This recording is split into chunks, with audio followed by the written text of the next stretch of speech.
Hello, everybody. Oh, it is Saturday, and we are headed up to Lookout Mountain because I'm not the only one who has a weird schedule. Sometimes the clients do too. I recorded a video yesterday, and it looked like it was uploading, and everything crashed. So, with any luck, nice, stop. With any luck, there will be 2 videos today. So we'll see how that goes. I had the weirdest dream last night. I had my hair all piled up on my head, kind of like I do now. But there was a braid and a little finger curl, and I'm looking in the mirror, and standing next to me is Miley Cyrus.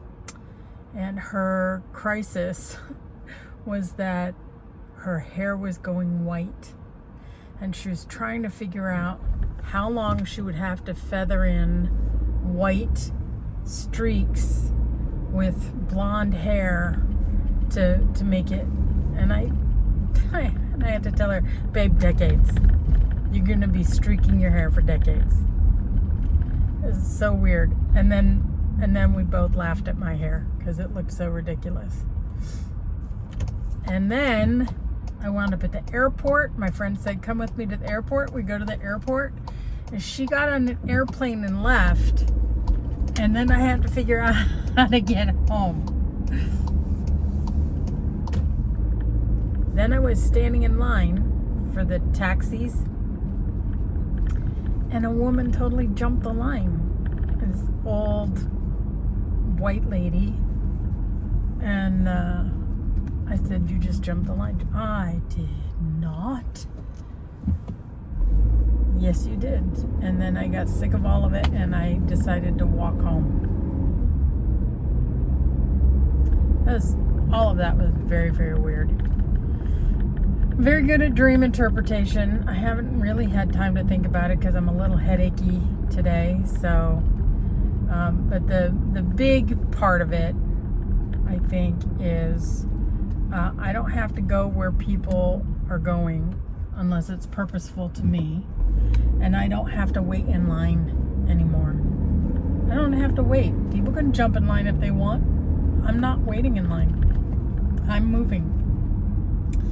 Doing other things. I had a dream a couple weeks ago where there were all these stop signs and stoplights, and the guy in the car next to me said, just go, there are no stop signs. So apparently I'm over it. Whatever it is, this feeling of being stuck or this feeling of waiting, it's definitely in my mind, and I'm over it, clearly, because I'm sassing old white ladies and walking home if that's the only way I can get there. So, which, when you think about it, small progress is at least progress.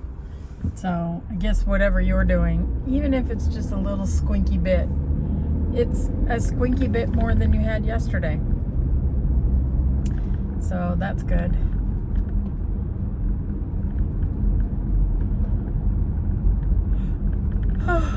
I had a very nice swim yesterday. I did not realize that I swam for an entire hour until I got out of the pool and asked my friend how long was I in the pool. They said at least an hour. And if you ever invite me to swim in your pool, just be steady in your mind. I'm not going to pee in it.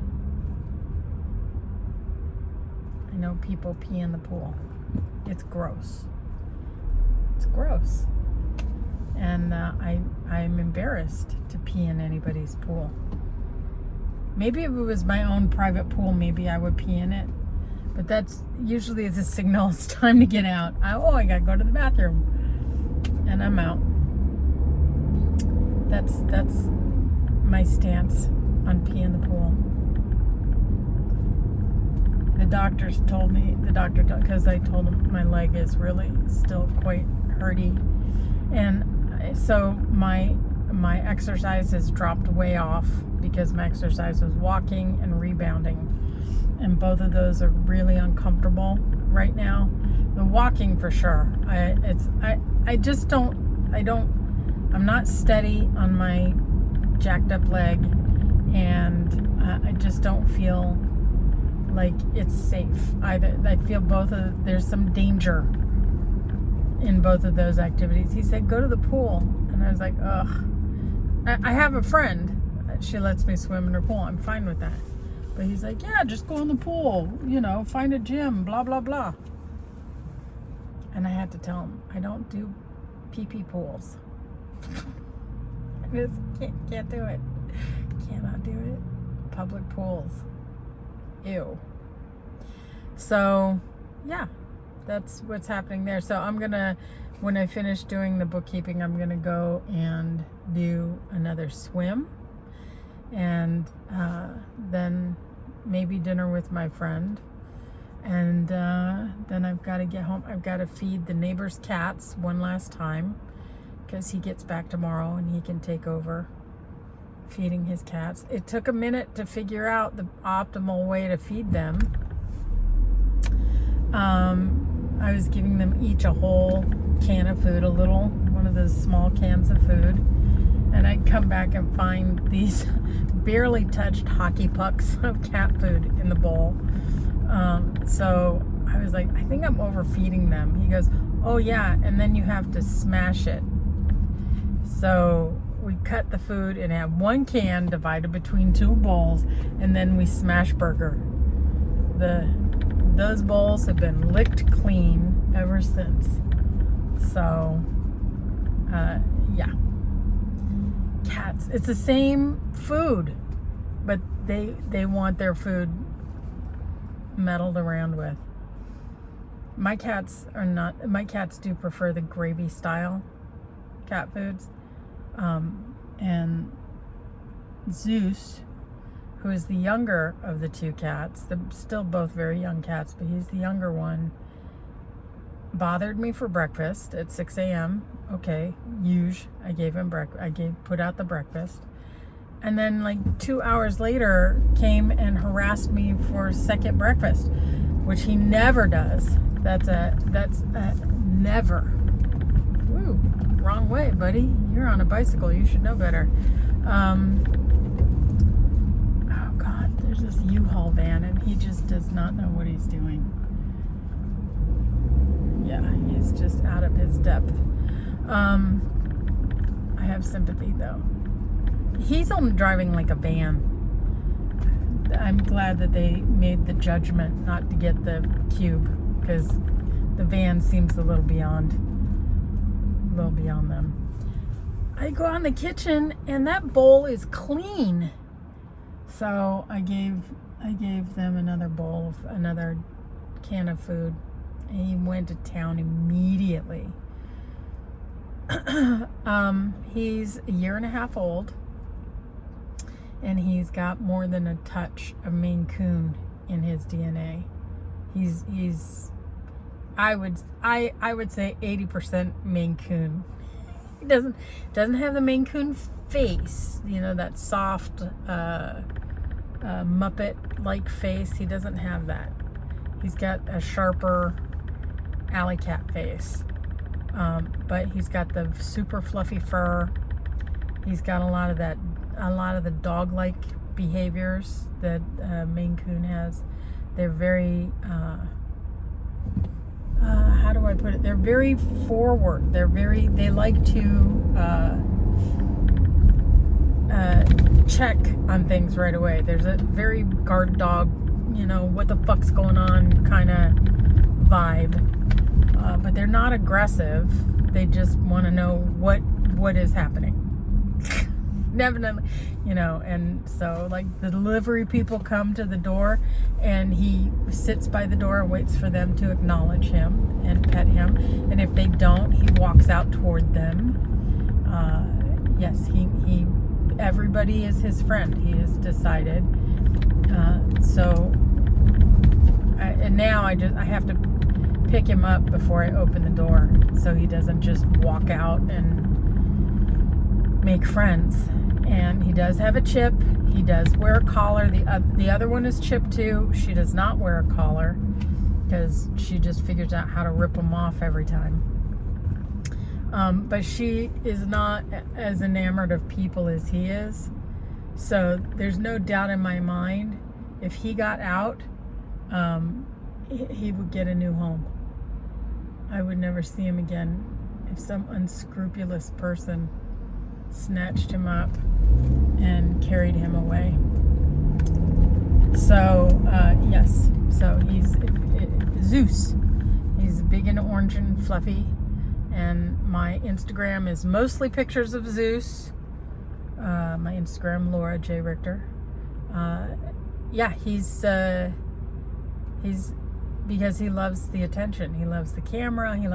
I pick up the phone and she seems to know that I'm doing something and she don't like it.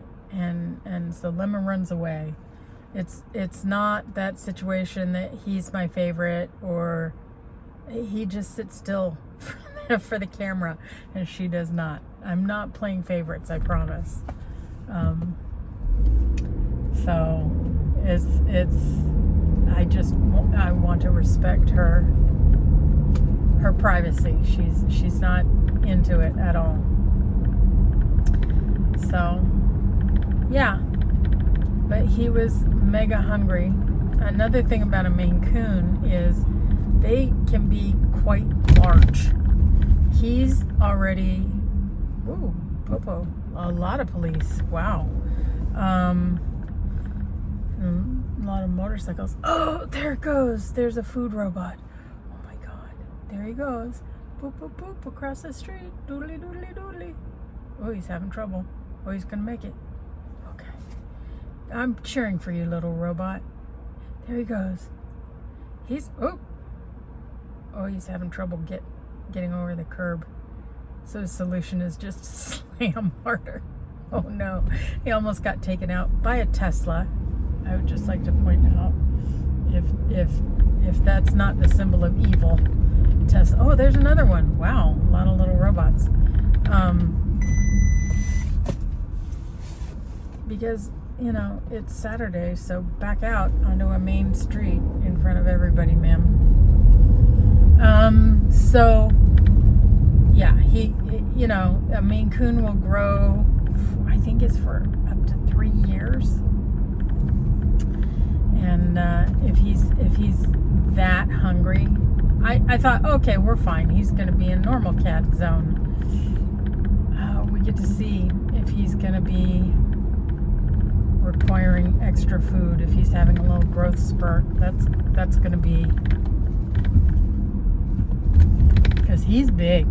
She's 8 pounds, so she's like a giant kitten. She's very, very petite. She's so petite, when she got spayed, she couldn't really tolerate the pain medication. The pain medication seemed to stress her out more than the pain. So we cut the dose in half. Nope.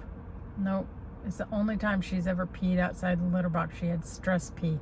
And I try to be really casual about it, right? Somehow she knew I was locked and loaded, and it just freaked her out every single time.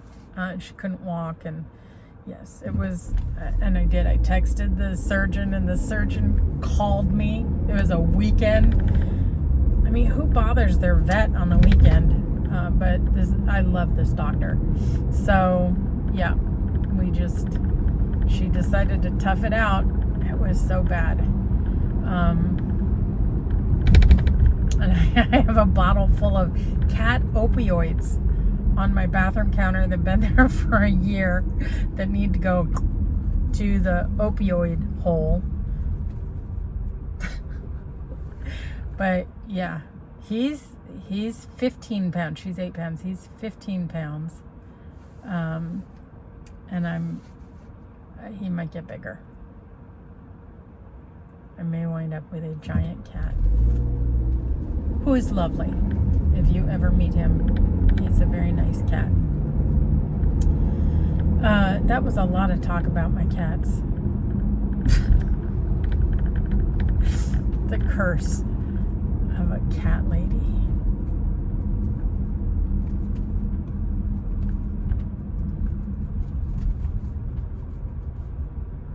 So, I think I get a lot of points for not talking about that goofy guy who is the president.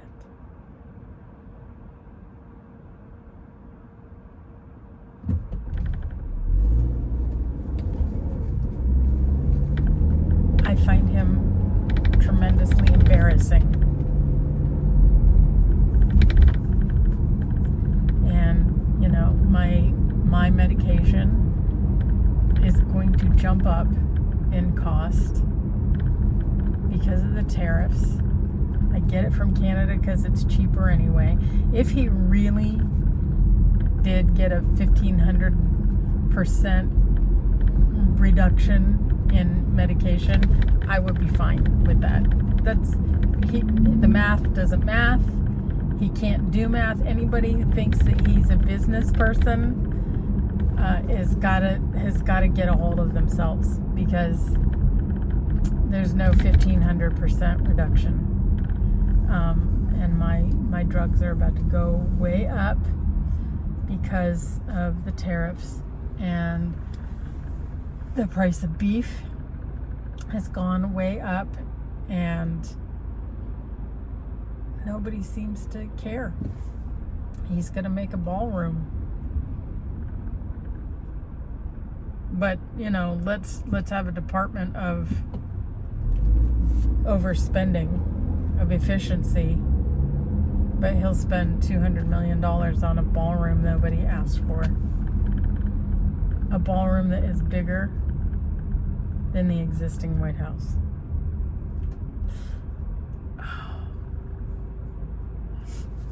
He's going to have a wrestling match on the White House lawn. We're living idiocracy. That's just where we are. Idiocracy. It's so embarrassing. Are you not embarrassed?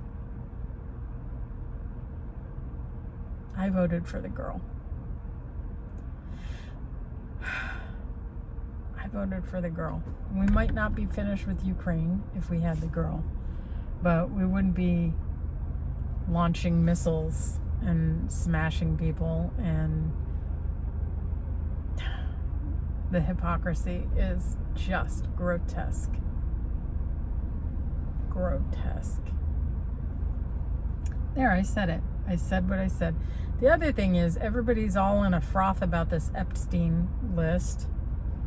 You know, there's 300 gigabytes of information that the FBI has. Okay. But guess what? There's 300 gigabytes of human beings that have interacted with this dim-dum. We should just set up an Epstein wiki. And anybody who has photographic evidence of known associates of Epstein, post it. And we build our own Epstein list. The unofficial, unredacted Epstein list. Brought to you by We the People. That would solve the... Why are we waiting for... No stop signs, no stoplights. Why are we waiting for them to do it? They're not going to do it. And it's because everybody on all sides of politics are putting their dicks into underage girls. Girls, children.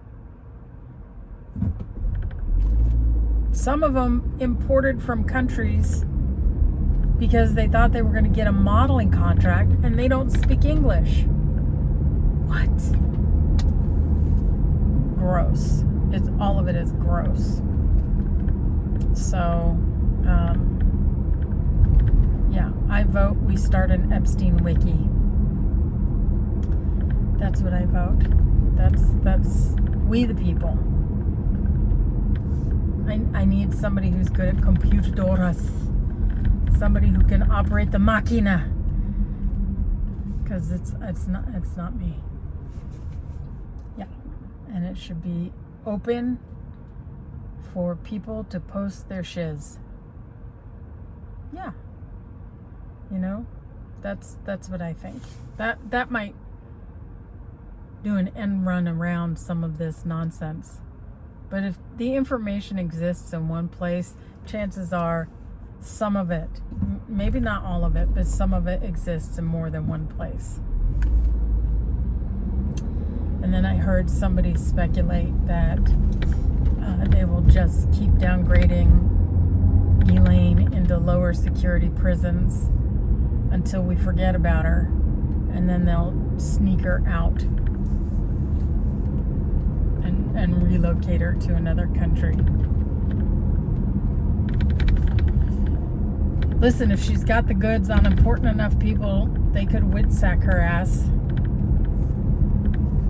She's part of the problem. It was like that Whitey Bulger. Do you remember?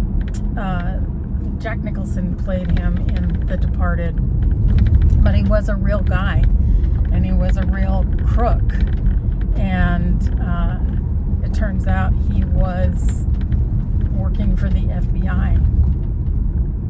So he could continue being a criminal, but, whenever he needed a get out of jail card, he'd just inform on one of his associates. Look up, if you're looking for something interesting to listen to, there's The Moth. It's a PBS, not PBS, NPR radio show, The Moth. I think it's on The Moth. Could be This American Life. Pretty sure it's The Moth. But there's a man tells the story about how he lived next door to Whitey Bulger out here in Santa Monica. He did not know Whitey Bulger was Whitey Bulger, and he was part of the takedown. And he tells the story. It's really great. He tells the story really well. Please, if you're just looking, I love The Moth anyway, but that one in particular, it has really stayed with me. And then, at the end, Bulger had pretty advanced dementia. And, yeah. So, in more than one way, he got away with all of it. And then just wiped his mind clean. Not that I think people who get dementia do it on purpose. I'm not saying that at all. But I just, there was no justice with that guy. None. And we're not going to get a lot of justice out of this Epstein situation. And I am skeptical that he killed himself. Very skeptical about that. I'm also skeptical that they swapped him out with because that's one of the theories, is that during that time off, they put a dead body in his cell of somebody that looked a lot like him and got him the hell out, and then he got plastic surgery and he's living on an island somewhere. And with the kind of money that he had, I guess that's possible. But with somebody that has that kind of sex drive, I think it would be hard not to see that flourish again somewhere, some sort of new Lolita Express airplane situation. I think that his problem is so advanced that's what would give him away more than anything else. Like the old pot farms, the secret pot farms. What used to give them away was the electric bill, because you have to give them plants light for 12 hours and no light for 12 hours, and the amount of water. And listen, growing pot is not easy. I have witnessed it. I have known pot growers. I knew a guy, he had a whole subterranean grow farm.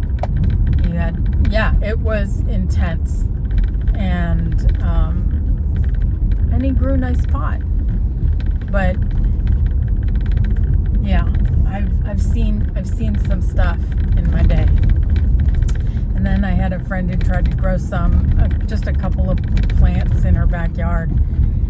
The amount of work to keep the birds away, to keep the weevils out, to pick the worms off, to paint each leaf carefully with pesticide so that you don't get pesticide on the buds.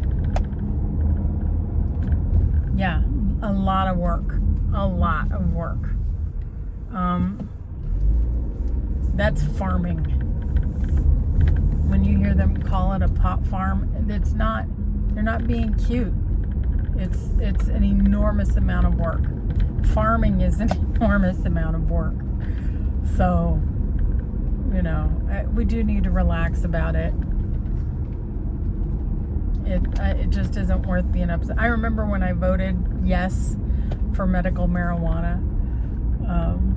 My mom got really mad. You're just voting for it because you like marijuana.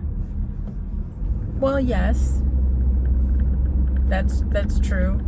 But I did have a friend who was dying of AIDS, very advanced AIDS, and he smoked pot to take the edge off. It was palliative care, and I don't see any reason to be snooty about that. I don't. And if you're going to be snooty about pot, then you need to get snooty about alcohol. And we saw how that worked out. So, boy, a lot of wide-ranging subjects today. I'm about where I need to go. I usually sign off back at that stop sign that I totally paused at. I always complain about people making bad stops, and I totally just paused. Okay. I am where I need to be. You are where you need to be. Happy Saturday, everyone. Stay out of trouble. I love you. This was fun. Thank you for making my drive fun. Let me know what you're doing this weekend. Am I the only one who's going swimming? Maybe. Bye.